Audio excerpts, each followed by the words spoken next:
Hi, I wanted to share a dream that the Lord gave me about almost 9 years ago now.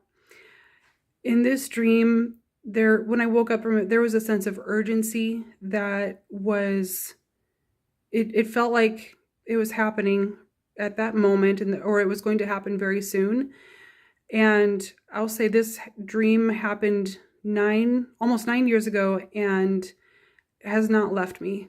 I have not had a dream like it before or since. And it involves a large group of people. There's a category for each person here on this earth, and I wanted to share it. I hadn't ever thought to share it on a big platform before. So in this dream, there was a large wooded area. These were all like really tall old trees. They were Douglas firs, if you know what those are. They're really tall, really strong trees. And in this forest were two really big plots of land that had been cleared. Yeah, like clearings or campsites, you might say. And each campsite had a lot of picnic tables where people were kind of hanging out. In our group, there were three different groups of people in our campsite, which I'll discuss later. The most prevalent group were Christians, believers in Jesus, followers of Jesus. And so I was there with my family and, like extended family, kids, stuff like that. And then across from us, in between us and the next camp was a very thick, impenetrable, like swath of briars, thorns, maybe 20, 30 feet deep. Like you could not get from our camp to their camp. They couldn't get from their camp to our camp. And the people in that group were people who hated God. They had such hard hearts that they were not going to become Christians. They were not receptive at all. There was no hope for them, and they were okay with that. They did not want anything. Anyway, you get the idea. So you got these two different camps. We're all doing our own thing, and then a roaring, rushing wind out of nowhere comes and completely levels all of the trees in our camp, the Christians' camp. All of the trees in an instant are on the ground. There's no watching the trees fall. It's like the trees are up and then they're down. And in the dream, I knew that this storm was from God. I knew that this wind was from God. I knew that God sent it. God was in it somehow. But it was terrifying. It was so scary. I'd never heard a sound like that before. You know how people go through some experience and then they don't know how to relate it because there aren't words for whatever reason. We just don't have the vocabulary.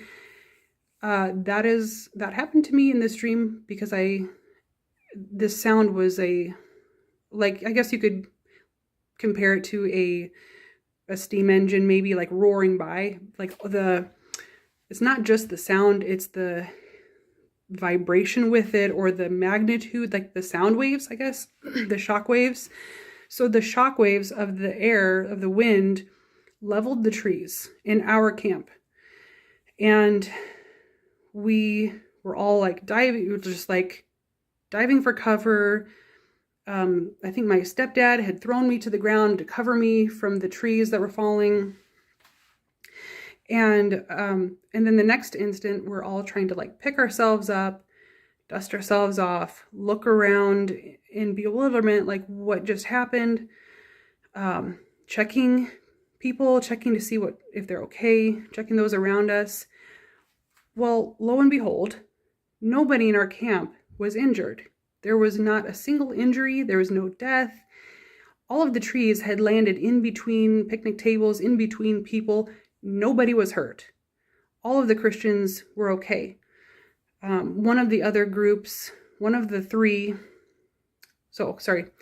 Christians, and then another of the three was people whose hearts were open, people who still had hope. There was still hope for them to become Christians. They might not necessarily be on that path, but they were in our camp, which I found very interesting when I woke up and was thinking about it later. And there's one more group, which I'll talk about in a little bit. So us Christians and this other group were who had just experienced this. We're just beside ourselves, like, what in the world? So we're gathering ourselves up, and as we get our bearings, as we get to our feet, boom, it hits again on the other side of the briars, that other camp, the people who hate God. And again, I knew this storm was from God. I knew that the wind was from him, that the shock waves were from him, the sound, everything was God. And again, it leveled the trees in an instant. It was faster than light. All the trees were knocked down, and as we looked across the hedge, there was complete silence because nobody in that camp had survived. It was completely silent there because there was no life anymore. Everybody had been wiped out in an instant. And we stood there just in shock. What do you do? And it was really, really sobering to see that where those people had been standing was just death. So we're standing there in our camp. All of us are fine. Nobody's hurt at all. And then I turn to the side, and I see something happening out of the corner of my eye. I turn and there is an angel standing there, and I couldn't see the angel, but I knew there was an angel there. But what I could see, he had a sword, and I could see the zing, it was like a white and blue lightning. Light would zing as he was killing people in our camp. This is the third group. These people were hypocrites. These people were pretenders. I think pretenders is probably a better word, because I think hypocrites I don't know. These people were just pretending to be Christians. They were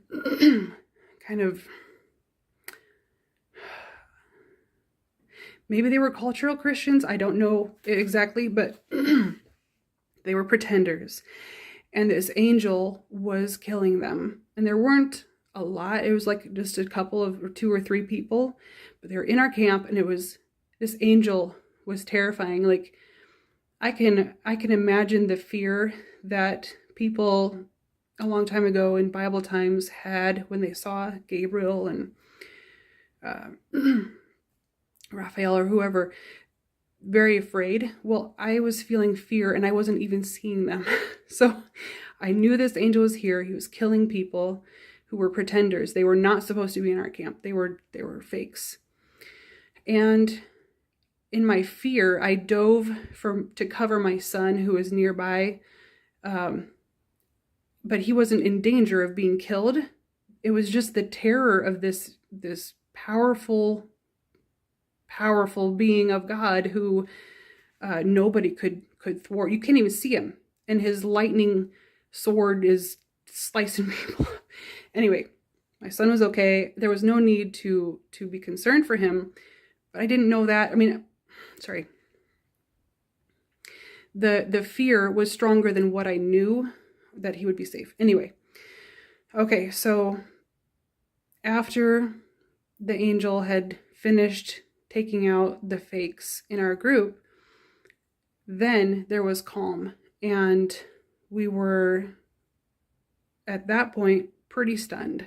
And everybody who was left, which is the Christians, and then the people who still had hope for salvation, there was still light in them, or I don't know quite the words for it, but like there was still receptivity. They were still receptive. There was still an openness in their hearts. They weren't hardened. That's probably what it is. They did not have hardened hearts. So we were gathering ourselves up, and a friend of mine kind of appeared in the group, and I was like, well, what do we do now? And she said, well, now we go home.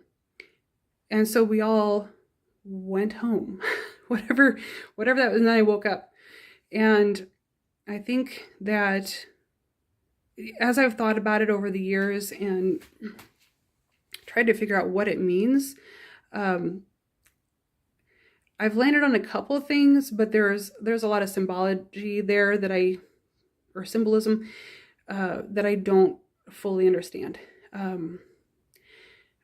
I tend to think of things in black and white, and I think it was interesting for me to see that there were these different categories of people.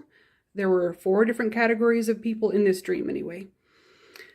And I'm a pre-trib rapture believer, and I feel as though the dream in some ways shows that God always deals with his people first, but not to harm us. He disciplines, he chastises, he corrects, he punishes his own people, but not to harm us.